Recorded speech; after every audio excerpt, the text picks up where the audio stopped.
जय हिंद दोस्तों। आप सभी का तर्क आईएएस पीसीएस चैनल पे स्वागत है। मैं निकेत सिंह। आज से हम लोग पीटी 360 के जो पॉलिटी का सीरीज है उसको चालू चालू कर रहा हूँ और आने वाले 3 से 4 लेक्चर में कंप्लीट हो जाएंगे। और आप हमारे टेलीग्राम चैनल पे भी जुड़ सकते हैं जहाँ पे हम ये पीटी 365 के जो इम्पोर्टेंट टॉपिक्स होंगे उसके शॉर्ट नोट्स डालेंगे। आप उसको अगर एग्जाम के ड्यूरेशन में गो थ्रू करेंगे तो आपको एग्जाम में बहुत हेल्प मिलेगी। अभी रिसेंट में हमने मेंस के लिए जो उसका आंसर राइटिंग होता है उसकी सीरीज चालू की थी, बट अच्छे रिस्पांस ना मिलने की वजह से हम उसको बंद कर दिए। बट इसमें हम आने वाले दिनों में अच्छे अच्छे शॉर्ट नोट्स जो भी इंपॉर्टेंस रहेंगे एग्जाम से और उसको एमसीक्यू बना के पीडीएफ भी प्रोवाइड करेंगे। तो इसमें पीटी 365 में आज हम लोग सॉरी दोस्तों, एक सेकंड बस। हम्म तो पीटी 365 में आज हम इलेक्शंस के टॉपिक कंप्लीट करेंगे। आज सिर्फ इलेक्शंस का टॉपिक रहेगा। इसमें हम लोग वन नेशन वन इलेक्शंस के बारे में बात करेंगे, स्टेट इलेक्शन कमीशन के बारे में बात करेंगे, ईवीएम के बारे में बात करेंगे, delimitation commission, Lok Sabha election commission. जो लोकसभा इलेक्शन कमीशन है, मैं बिहार पब्लिक सर्विस कमीशन का एग्जाम दिया था, वहां पे लोकसभा इलेक्शन कमीशन से टोटल 4 क्वेश्चन पूछे हुए थे। और मैंने विजन आईएएस की डेली मैगजीन और सॉरी वीकली मैगजीन और डेली करंट अफेयर्स मैंने कवर किया था। और मैंने घटना चक्र काफी डेप्थ में पढ़ा था, तो मुझे वो 4 क्वेश्चन जो लोकसभा इलेक्शन से बने थे वो मेरे चारों के चारों सही हुए।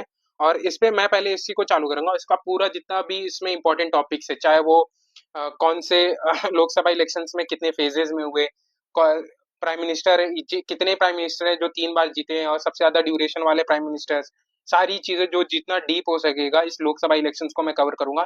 कि मुझे मुझे पता है कि ये लोकसभा इलेक्शंस के बहुत इंपॉर्टेंट है। यहाँ से क्वेश्चन एक नहीं तो 2 क्वेश्चन तो 100% बनेंगे। फिर मॉडल कोड ऑफ कंडक्ट कब आया, पहली बार लोकसभा में कब इंट्रोड्यूस हुआ, कौन से स्टेट में पहली बार लॉन्च हुआ था मॉडल कोड ऑफ कंडक्ट, और इसमें इसमें साइलेंट हावर्स क्या होते हैं, ये सारी चीजें पढ़ सकते हैं।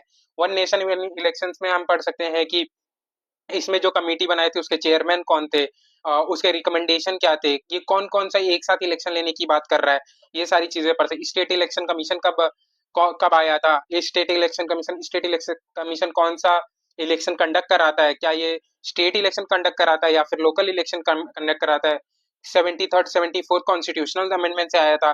ये सारी चीजें हम कवर करेंगे इसमें। फिर डिलिमिटेशन कमीशन कितनी बार हुआ है, पहली बार डिलिमिटेशन कमीशन कब आया था, डिलिमिटेशन कमीशन ना होने से नहीं थी उसके पहले कौन सा कमीशन था, ये सारी चीजें था या भी नहीं था, क्या ये कॉन्स्टिट्यूशनल बॉडी है, ये सारी चीजें आज हम कवर करेंगे। और मोस्टली आज सिर्फ इलेक्शन वाला पार्ट कवर करेंगे। तो इसमें हम चालू करते हैं। अपना पहला लोकसभा इलेक्शन से ही चालू करेंगे। आप ना हमारे टेलीग्राम पे अगर जुड़े रहेंगे तो वहां पे आपको जो चीजें मैं पढ़ा रहा हूँ उसको एमसीक्यू बेस्ड फॉर्मेट में मिलेगा और बहुत इजी और बहुत सिंपल वे में मिलेगा। हिंदी और इंग्लिश दोनों फॉर्मेट में मिलेगा, तो जिसमें आपको पढ़ना चाहेंगे उसमें पढ़ सकते हैं। और साथ में हम लोग अपने जो रेगुलर लेक्चर्स हैं हिस्ट्री पॉलिटी के, वो सारी चीजें चल रही हैं, वो आती रहेंगी। और करंट अफेयर्स के रिलेटेड कई सारे इनिशिएटिव भी हम लोग लाते रहेंगे। तो इस बार का जो लोकसभा इलेक्शन था वो टोटल 7 फेजेस में हुआ था। टोटल 7 फेजेस में हुआ था। 7 फेजेस में भी 3 ऐसे स्टेट थे जहां पे तीनों 7 फेजेस में इलेक्शन हुए थे। Uttar Pradesh, waste Bengal and Bihar. याद कर लेना, उत्तर प्रदेश, वेस्ट बंगाल, बिहार, ये 3 ऐसे स्टेट थे जहां पे पूरे 7 फेज में इलेक्शन हुए थे। ये टोटल 44 डेज में कंडक्ट किया गया था। कितने दिन में? 44 दिन में ये टोटल इलेक्शन हुए थे। सेकेंड लार्जेस्ट ड्यूरेशन इलेक्शन था। If you consider it, the first largest election was the first when it was, जब हमारा पहला इलेक्शन हुआ था इन द ईयर ऑफ 1950 1951 में। कौन? जब नेहरू जी प्राइम मिनिस्टर बने थे। टोटल वो 4 महीने में हुआ था। कौन से ईयर? 1951 1952 में हुआ था। इस बार का इलेक्शन 19 अप्रैल से 1 जून तक हुआ। 2 महीने तक ये इलेक्शन हुए थे, 44 दिन तक। सेकेंड लार्जेस्ट इलेक्शन था। बहुत इंपॉर्टेंट ये यहाँ से पॉइंट बनता है। फिर हम इसमें कितने लोग इसके लिए एलिजिबल थे? Total person were eligible for the election were 968 million people. 968 million people were eligible for the elections. उसमें से भी नए वोटर्स कितने थे? 150 मिलियन, 15 करोड़ जो एज था 18 से 19 की एज के लोग थे, वो इसमें एलिजिबल थे। ये 8% मोर देन कितना था? 2019 लोकसभा से 8% ज्यादा, 8% लोग, मतलब देखा जाए तो 8% ज्यादा लोग इस बार सन 2019 इलेक्शन से थे। कितने पार्टिसिपेट किए? 64.2 सीआर लोग पार्टिसिपेट किए। उसमें भी वुमेन का ग्राफ हमेशा याद करना, क्योंकि ये इस बार सबसे ज्यादा वुमेन थी इस बार पार्टिसिपेट करने वाली। Remember the exact amount, 31.2 CR women were participated in this year elections. क्या होता है, इलेक्शंस कंडक्ट होते हैं, ये सारे बैकग्राउंड थे। 7 जून को एनडीए गवर्नमेंट 293 सीट के साथ प्रेसिडेंट द्रौपदी मुर्मू के पास अपना प्रस्ताव देती है कि वो गवर्नमेंट सरकार बनाने के लिए उसके पास पूर्ण बहुमत की सरकार है।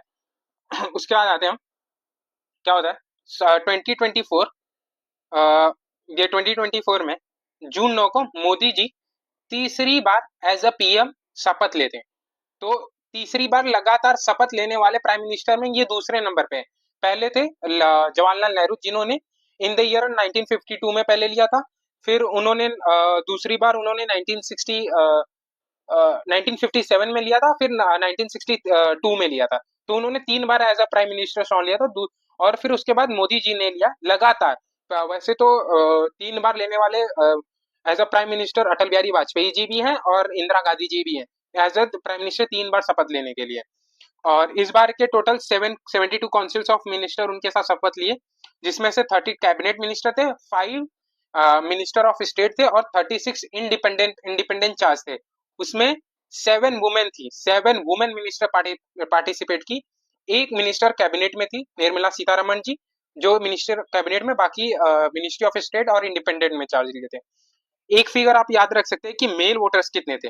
मेल वोटर्स की परसेंटेज कितनी थी, 65.80 और फीमेल की थी 65.78। तो ये एग्जैक्टली फिगर है, मतलब इक्वल था, मतलब mostly equal percent of contribution था। फिर कुछ इंपॉर्टेंट फैक्ट यहाँ पे देख लेते हैं। लॉन्गेस्ट सर्विंग पीरियड, पंडित जवाहरलाल नेहरू 16 साल तक प्राइम मिनिस्टर थे, उससे भी ज्यादा थे, 16 ईयर 293 डेज। इंदिरा गांधी जी 15 साल, मनमोहन सिंह जी 10 साल के लिए थे, अटल बिहारी वाजपेयी जी 6 साल से ज्यादा, और नरेंद्र मोदी जी 10 साल अभी भी उनका कंटिन्यू है। और अभी रिसेंट में अभी जो पोर्टफोलियो कौन कौन सा होल्ड करते हैं Modi ji, ministry of personnel and public, department of atomic energy, department of space. आप कमेंट बॉक्स में जाके आंसर कर सकते हैं कि डिपार्टमेंट ऑफ, मतलब अभी करंट में इसरो के चेयरमैन कौन है और कितने एटॉमिक एनर्जी प्लांट हमारे पास है। ये आप अगर करंट आप जाके कमेंट बॉक्स में बताएंगे तो आप इसकी वजह से आपका जो रिमेम्बरिंग पावर होगी वो तेज होगा, हमेशा आपको याद रहेगा। एक फैक्ट ऑफ याद कर लेना, क्योंकि ये क्वेश्चन मैंने बिहार का एग्जाम दिया था तो मुझे पूछा था, इसलिए मुझे मुझे क्लिक आउट है ये सारे क्वेश्चंस। राकीब बुल जो आईएनसी के दुर्भी कॉन्स्टिट्यूएंसी थे, सबसे ज्यादा वोट से ये जीते हैं। तो इस बार में 74 women participated, only 74 women participated. 2019 में 78 women participated in the election, लेकिन इस साल सिर्फ 74। वो टोटल पार्टिसिपेशन का कितना परसेंट था, 13.61%। 13.6% टोटल पार्टिसिपेशन की सिर्फ वुमेन थी, लेकिन ये पिछले साल का जो इलेक्शन हुआ था उससे कम है। और एक पॉइंट इसमें, इंदौर में सबसे ज्यादा नोटा वोट गिरा है। इंदौर की जो कॉन्स्टिट्यूएंसी है उसमें सेकंड नंबर पे नोटा था, ना कि सेकंड नंबर पे कोई कैंडिडेट था, वहां पे नोटा ही सेकंड नंबर पे था। एक क्वेश्चन याद रखना, मतलब एक क्वेश्चन शायद यहाँ से बन सकता है, क्योंकि ये स्टेट पीसीएस एग्जाम्स में अभी रिसेंट के क्वेश्चन पूछे थे कि यंगेस्ट मेंबर ऑफ पार्लियामेंट कौन है। तो संभावी चौधरी फ्रॉम बिहार 25 साल की हैं, पुष्पेंद्र सरोज जो 25 साल के उत्तर प्रदेश की कॉन्स्टिट्यूएंसी से ये लड़े हुए थे। तो ये दो नाम है जो आप याद रख सकते हैं, जो या तो Uttar Pradesh public service commission में भी पूछ सकता है और यूपीएससी में भी ये बहुत इंपॉर्टेंट है। आते हैं फिर इसमें कुछ और फैक्ट्स हैं जो मैं आपको करा देता हूँ। हाईएस्ट वोटिंग कहाँ पे हुई थी, लक्षद्वीप में। और एक बार मतलब 15 करोड़ लोग नए एलिजिबल थे, लेकिन जिसमें से सिर्फ 1.8 सीआर लोगों ने ही नए वोटर्स थे जो फर्स्ट टाइम वोट दिए थे। एक क्वेश्चन बहुत इंपॉर्टेंट है कि अभी रिसेंट में कौन सी ऐसी ट्राइब है जो पहली बार वोट दी और कहाँ की है। तो वो ट्राइब है ग्रेट निकोबार, अंडमान निकोबार के ग्रेट निकोबार से है, और वो ट्राइब का नाम है शैम्पेन ट्राइब। ये क्वेश्चन मैंने बिहार पब्लिक सर्विस कमीशन में आया था, तो मैंने वहां पे मैं पढ़ के गया था, तो मुझे ये बात घटना चक्र में मैंने पढ़ा था और ये क्वेश्चन आया था। और ऐसे इसमें से टोटल 3 क्वेश्चन पूछे थे। अभी आगे और बताऊंगा कि कौन कौन से क्वेश्चन पूछे और पूछे जा सकते हैं। ये याद कर लेना कि लोवेस्ट सबसे ज्यादा कहाँ पे गिरा था, बिहार, मिजोरम, उत्तर प्रदेश। क्रोनोलॉजी याद कर सकते हो 3 कि सबसे कम कहाँ पे, पहले बिहार में, फिर मिजोरम, फिर उत्तर प्रदेश। सबसे ज्यादा मिजोरम में तो बनता है क्योंकि वहां पे थोड़े वॉयलेशन हो रहे थे, इसलिए वहां पे कम था, फिर उत्तर प्रदेश और बिहार में।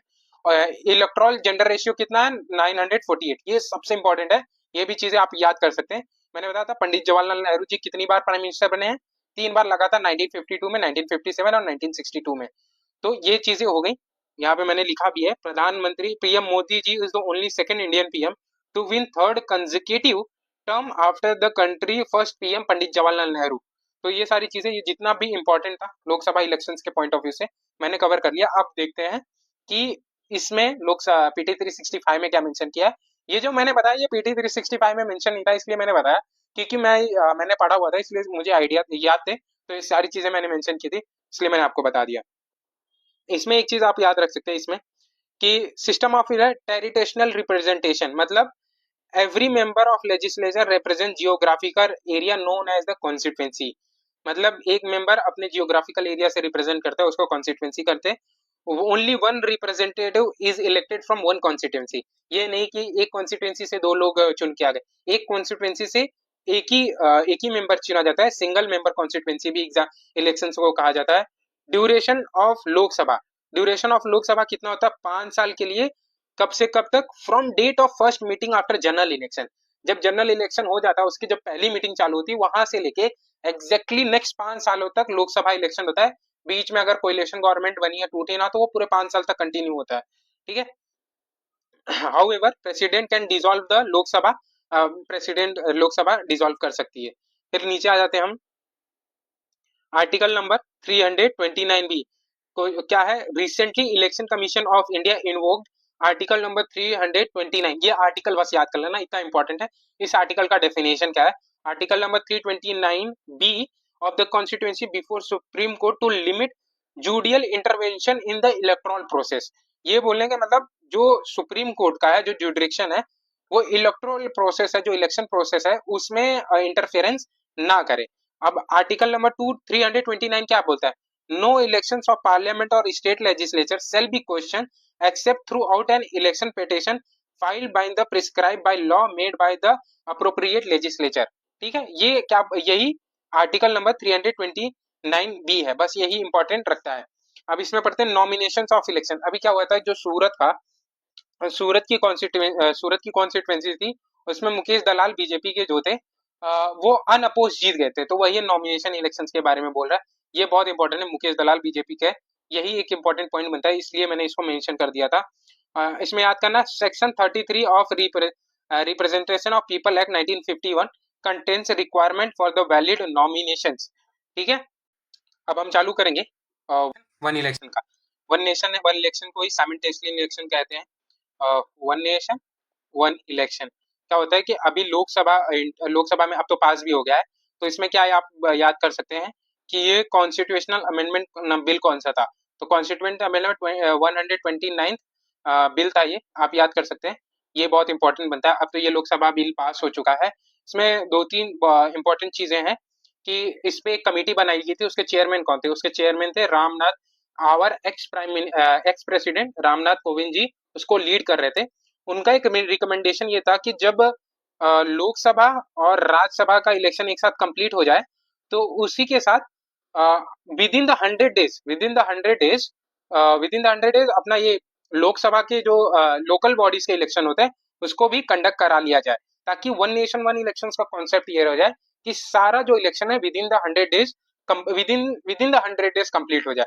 पहले लोकसभा के इलेक्शन करा लो और राज्यसभा इलेक्शन, और फिर आपका 100 डेज के अंदर ही लोकल गवर्नमेंट के इलेक्शंस करा लो। तो साइमल्टेनियसली इलेक्शंस को ही वन नेशन वन इलेक्शन कहते हैं। ये कॉन्स्टिट्यूशन 129th अमेंडमेंट बिल था। इसमें कुछ चीजें पढ़ने लायक है, जैसे कि इसमें कौन कौन से आर्टिकल अमेंड होंगे। 82A जो नया इंसर्ट होगा, article number 83, article number 172, article number 327। ये इंडिकेशन देता है to the election commission to change the process. ठीक है, और ये स्टेट लेजिस्लेटिव असेंबली के बारे में बात करता है, ये लोकसभा के बारे में बात करता है। ठीक है, 82 इलेक्शन कमीशन, आर्टिकल नंबर 82 देखिए यहाँ पे लिखा भी है, election commission will conduct general election of Lok Sabha and all state legislative assembly simultaneously.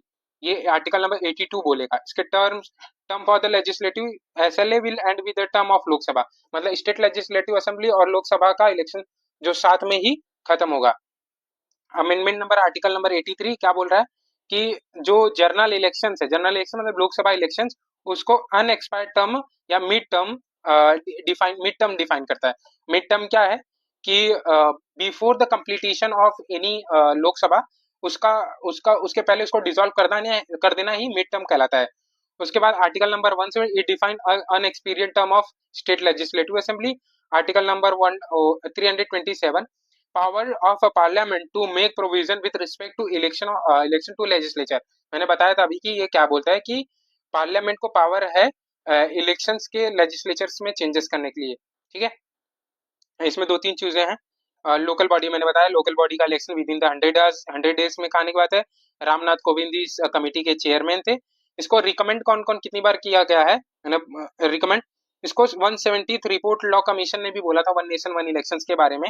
और फिर national commission review working committee जो 2002 में बनी थी, उसने भी इसको बोला था कि national commission one nation one election होना चाहिए। और फिर working paper of NITI Aayog 2017, ये बहुत इंपॉर्टेंट बन जाता है। आप इसको एक बार गो थ्रू कर लीजिएगा कि कौन सी कमिटी ने कब कौन से ईयर में रिकमेंड किया था वन नेशन वन इलेक्शंस के बारे में। अब आते हैं हम लोग स्टेट इलेक्शन कमीशन के बारे में। स्टेट इलेक्शन कमीशन ये जीएस पेपर 2 के हिसाब से बहुत इंपॉर्टेंट है। क्वेश्चन कैसे बन सकता है, role of election state election commission, मतलब क्वेश्चन पूछ सकता है कि what is the role of state election commission. तो ये न्यूज कहाँ से आती है, न्यूज में होता है recently CAG in its Karnataka report observe that this empowerment of state election commission delays election to the local government. मतलब जो कैग की रिपोर्ट है, जो कर्नाटका रिपोर्ट है, उसमें बोलता है कि जो स्टेट इलेक्शन कमीशन है उसके ढीले बर्ताव की वजह से, मतलब थोड़ा स्लो होने की वजह से लोकल गवर्नमेंट इलेक्शन होते हैं वो उसमें डिले हो जाता है। ठीक है, अब मैंने बताया था कि what is the role of state election commission, वो कौन सा इलेक्शन कंडक्ट कराती है। तो स्टेट इलेक्शन कमीशन जो है वो लोकल बॉडीज के इलेक्शन कंडक्ट कराती है। लोकल बॉडीज के इलेक्शन इन द सेंस जो 73rd और 74th अमेंडमेंट के थ्रू पंचायत राज और म्यूनिसिपल कॉरपोरेशन जो कॉन्स्टिट्यूट किया गया था इन द इंडियन कॉन्स्टिट्यूशन, उसके इलेक्शन स्टेट इलेक्शन कमीशन कराती है।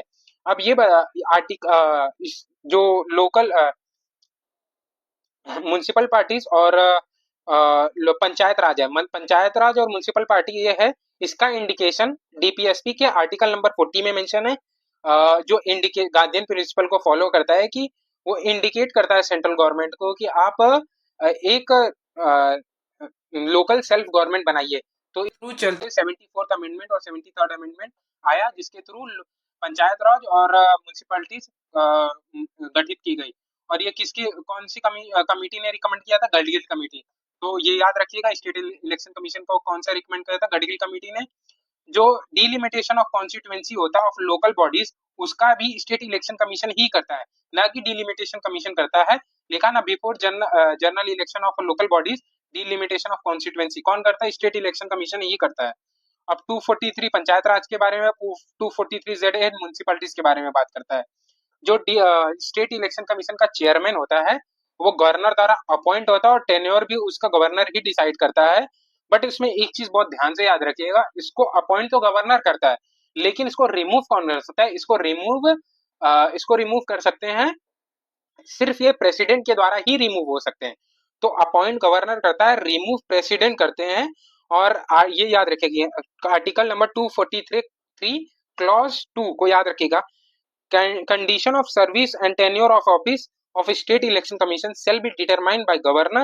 He shall not be removed from the office except in the manner of ground prescribed by the removal of judges of state high court. ठीक है, ये चीजें आप इसमें से याद कर सकते हैं, ये बहुत इंपॉर्टेंट था। ठीक है, और reservation of ST SC of the local body, ये भी ये स्टेट इलेक्शन कमीशन करता है। ये जितने भी एग्जाम से इंपॉर्टेंट था, मैंने ये सारी चीजें यहाँ पे मेंशन कर दी थी। और ये बस इतना, इसमें एक चीज याद रख लीजिएगा, एक केस लॉ है state of Maharashtra versus Jalgaon municipal corporation 2013 में ये आता है निर्णय कि जो स्टेट इलेक्शन कमीशन है वो एक इंडिपेंडेंट बॉडी है। ये हो गया। उसके बाद आते हैं हम डीलिमिटेशन कमीशन पे। डीलिमिटेशन कमीशन न्यूज में क्यों था, इसलिए था कि supreme court in the case of Kishore Chandra Chhaganlal Rathore 2024 held that constitutional court have the power to review the order of delimitation commission if an have order, तो मतलब इसका कहने का मतलब ये है कि सुप्रीम कोर्ट के पास ये पावर है कि जो डीलिमिटेशन कमीशन की जो डिसीजन होता है उसको हम रिव्यू कर सकते हैं। कहाँ पे? Constitutional court. कॉन्स्टिट्यूशनल कोर्ट कौन कौन से हैं? हाई कोर्ट और सुप्रीम कोर्ट, दोनों को कॉन्स्टिट्यूशनल कोर्ट कहा जाता है। अगर वो कॉन्स्टिट्यूशन जो डिलिमिटेशन कमीशन है के ऑर्डर्स हैं वो कॉन्स्टिट्यूशन को वायलेट करते हैं, तो वो रिव्यू किया जा सकता है। कहाँ पे किया जा सकता है? कॉन्स्टिट्यूशनल कोर्ट में किया जा सकता है। अब डिलिमिटेशन कमीशन का काम क्या है? Fixing the boundary, fixing the number of seats and the boundary of the any constituency, ये क्या है? डिलिमिटेशन कमीशन का काम है। ठीक है। अब इसके चेयरमैन कौन अपॉइंट करता है? प्रेसिडेंट के द्वारा इसके चेयरमैन अपॉइंट होते हैं। ठीक है। अब इसमें मेंस में कैसे क्वेश्चन बन सकते हैं? पूछ सकता है importance of delimitation commission, why delimitation commission is essential for the electoral process. ठीक है। इसके बाद आते हैं ऑल्सो, एक ये पॉइंट याद रखिएगा, also determine the seat reserve for the ST SC। ठीक है। क्या डिलिमिटेशन कमीशन रिजर्व करता है? ST SC की सीट भी यही डिलिमिटेशन कमीशन ही रिजर्व करता है।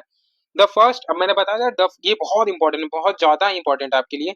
The first delimitation commission carried out by the president with the help of election commission in the year of 1951। ये डिलिमिटेशन कमीशन तब बनी नहीं थी, delimitation commission in the year of 1952 में बनी विद द एक्ट ऑफ 1952। ठीक है। तो डिलिमिटेशन कितनी बार आ चुका है? In the year of 1952, 1963, 1973 and 2003। ये इतनी बार डिलिमिटेशन कमीशन आया है। ठीक है। ये इट्स अ स्टैट्यूटरी बॉडी, ये कॉन्स्टिट्यूशनल बॉडी नहीं है। जैसे मैंने बताया कि delimitation commission have constituted 4 time in 1952, 1963, 1973 and 2002। ये इतनी बार बन चुका है। कॉम्पोजिशन ऑफ डिलिमिटेशन कमीशन देख लेते हैं। एक चेयरमैन होता है, वो चेयरमैन कौन बन सकता है? चेयरमैन वही बन सकता है जो या तो सुप्रीम कोर्ट का जज रिटायर्ड हो, वही चेयरमैन बन सकता है किसका? डिलिमिटेशन कमीशन का। और कौन बन सकता है? Chief election commissioner of election commissioner, state election commissioner. कौन अपॉइंट करेगा इसको? चीफ इलेक्शन कमिश्नर जिसको अपॉइंट करेगा वही इसके चीफ इलेक्शन कमिश्नर बनेंगे। ठीक है। तो ये हो गया डिलिमिटेशन कमीशन। जितना भी इंपॉर्टेंट इसमें था मैंने सारी चीजें बता दी। हाँ, एक इसमें 42nd अमेंडमेंट याद रख लीजिएगा जो 1976 में आया था, फ्रीज करने की बात करता है डिलिमिटेशन कमीशन को 2002 तक। फिर 84th कॉन्स्टिट्यूशनल अमेंडमेंट 2002 में आया था जो बोलता है कि इसको फ्रीज किया जाएगा कब? 2026 का, जब 2026 तक, जब 2021 के सेंसेक्स के बेसिस पे जो अभी तक नहीं है, जो 2025 तक आ जाएगा। देखते हैं आता है कि नहीं। इसमें एक केस लॉ याद रखिएगा, election commission of India versus state of Haryana 2009। इसमें कहता है court cannot interfere in the delimitation order once it's finalised. ठीक है। ये केस लॉ बहुत ही याद करके। ईवीएम का आप ये देख लीजिएगा, जर्नी ईवीएम की, ये बहुत इंपॉर्टेंट, उतना इंपॉर्टेंट तो नहीं है बट 50-50% चांसेस है कि यहाँ से आ जाए। तो आप एक बार इसको गो थ्रू कर लीजिएगा, ये सारी चीजें दी हुई हैं, तो आप इसको जाके गो थ्रू करेंगे तो आपके लिए बहुत ईजी हो जाएगा। ठीक है। आते हैं फिर मॉडल कोड ऑफ कंडक्ट। इसमें ही है साइलेंट हावर्स, जो क्वेश्चन पूछता भी है कभी कि what is silent hour of model. ठीक है। वाई अभी model code of conduct news में क्यों है? इलेक्शंस हुए थे तो कुछ ना कुछ गाइडेंस नहीं लॉन्च की होगी। तो गाइडेंस क्या हुई है? In the response of violation of model code of conduct, sorry, in the response of violation of model code of conduct during the Lok Sabha elections, Election Commission of India has recently issued directive to the political parties and their representative to utilize social media platform ethically। ठीक है। अभी जो social media है it is the biggest threat. एक report के हिसाब से बोला गया है कि आने वाले समय में सोशल मीडिया का use is the biggest threat, criminal threat, सबसे ज्यादा थ्रेट है। तो इसी के रिगार्ड में मॉडल कोड ऑफ कंडक्ट की जो कमिटी उसने रिकमेंड किया है कि इंडिकेशन दिए कि जो पॉलिटिकल पार्टी है उसको सोच समझ के यूज करें। अब मॉडल कोड ऑफ कंडक्ट कौन से ईयर में आया था? पहली बार जो है वो लोकसभा में इंट्रोड्यूस हुआ था इन द ईयर ऑफ 1968, 1969। लिखा है ना मैंने, Lok Sabha state and state assembly election. पहली बार कहाँ पे हुआ था? In the year of 1960, in the state assembly election of Kerala पहली बार मॉडल कोड ऑफ कंडक्ट जैसी चीज आई हुई थी। 2013 में model code of conduct social media पे लगाया जाता है। ये बहुत इंपॉर्टेंट बन जाता है क्योंकि अगर न्यूज में सोशल मीडिया के रिगार्ड में है तो ईयर याद रख लेना 2020 23 2020 2013 सॉरी 2003 बोल रहा हूँ। In the year of 2013, model code of conduct was applicable on the social media. ये बहुत इंपॉर्टेंट है, ठीक है। अभी आर्टिकल नंबर 324 प्रोवाइड करता है power direction control to the election commission and parliament state legislation sorry sorry sorry sorry मैंने थोड़ा गलत पढ़ दिया। The election commission derive its authority from article number 324 which provide power of superintendence direction control of election of to the parliament state legislature president and vice president। तो basically model code of conduct जैसी चीज कोई mention नहीं है constitution में, but इसकी power कहां से डिराइव होती है आर्टिकल नंबर 324 में। ये यही बोल रहा है कि आर्टिकल नंबर 324 से ही मॉडल कोड ऑफ कंडक्ट जैसी चीजें डिराइव होती हैं, ठीक है। ये देखिए first national implementation in the year of 1971 Lok Sabha election में हुआ था। Not part of constitution but enforced under article number 324। Political party candidate and ruling government सब पे लागू होता है।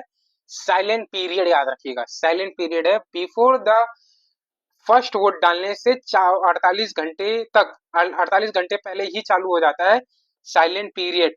साइलेंट पीरियड जैसी चीज कहीं मेंशन नहीं है बट इसको साइलेंट पीरियड बोला जाता है क्योंकि इस ड्यूरेशन में आप कब कोई भी चीजें कर नहीं सकते हो, ठीक है।